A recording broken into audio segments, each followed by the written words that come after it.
I am Slick Nick, your personal keto bro. I'm not a doctor, not a dietitian, not a nutritionist, and not a personal trainer, just some random guy that's 40 years old and finding such success and reaching my goals through the keto lifestyle.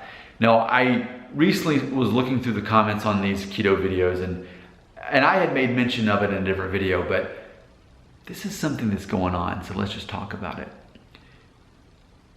There exist, here in the United States specifically, there exist trainers who are out of shape and or out of touch. Let's talk about that. That's pretty fascinating. Pretty fascinating, that the meme. You had one job, right?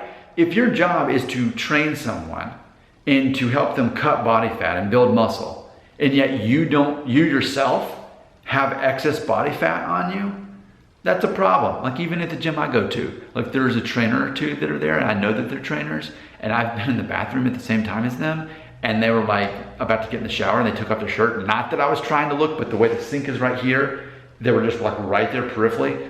And I'm thinking, oh, that's one of the trainers? I'm like, how is he a trainer? Look at all that excess body fat. I mean, it's more body fat than I've got, so he's a trainer? Well, then maybe I should be a trainer. So I think that's interesting because for me, if you're gonna be accepting people's money for spending your time to train them, it seems like you should have a certain smaller level of body fat. Let's say that I'm still around 20%. Shouldn't you at least be like 16% or something? Like, do you necessarily have to have a six-pack to be a trainer? No, but if I can see your belly, like, you're a trainer? So like, that's weird to me. Because to me, that's hypocritical to some degree because it means that trainer, even if they know what to do, they're not doing it themselves. And then another thing I run into is so many, I don't even say the majority of trainers are out of touch when it comes to the reality of the keto principles.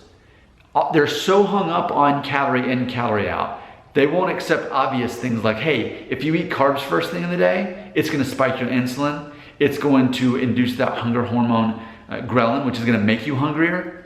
So there is some truth in this whole thing about intermittent fasting. If you never press that button and then instead you just have pure fat in your coffee, it's going to buy you more time so you can compress your calories. And that's a smart way of doing things.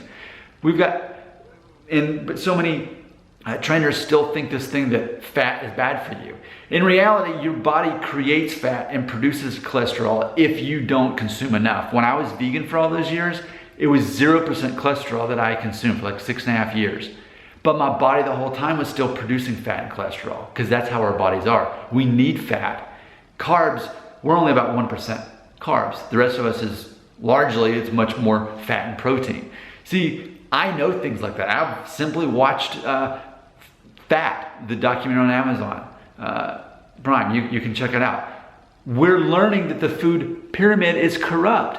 It was a scam. It really was. There's no way you can eat a majority of your calories of the day and for them to be carbohydrates and you not to gain fat on your body. You'll have too much and your body won't process it and you become obese. Look at America. See, I know simple things like that.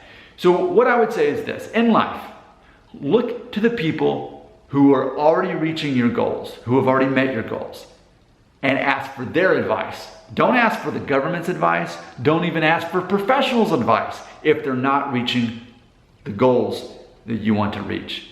Let those actions speak louder than those words and those principles. Your comments belong right here.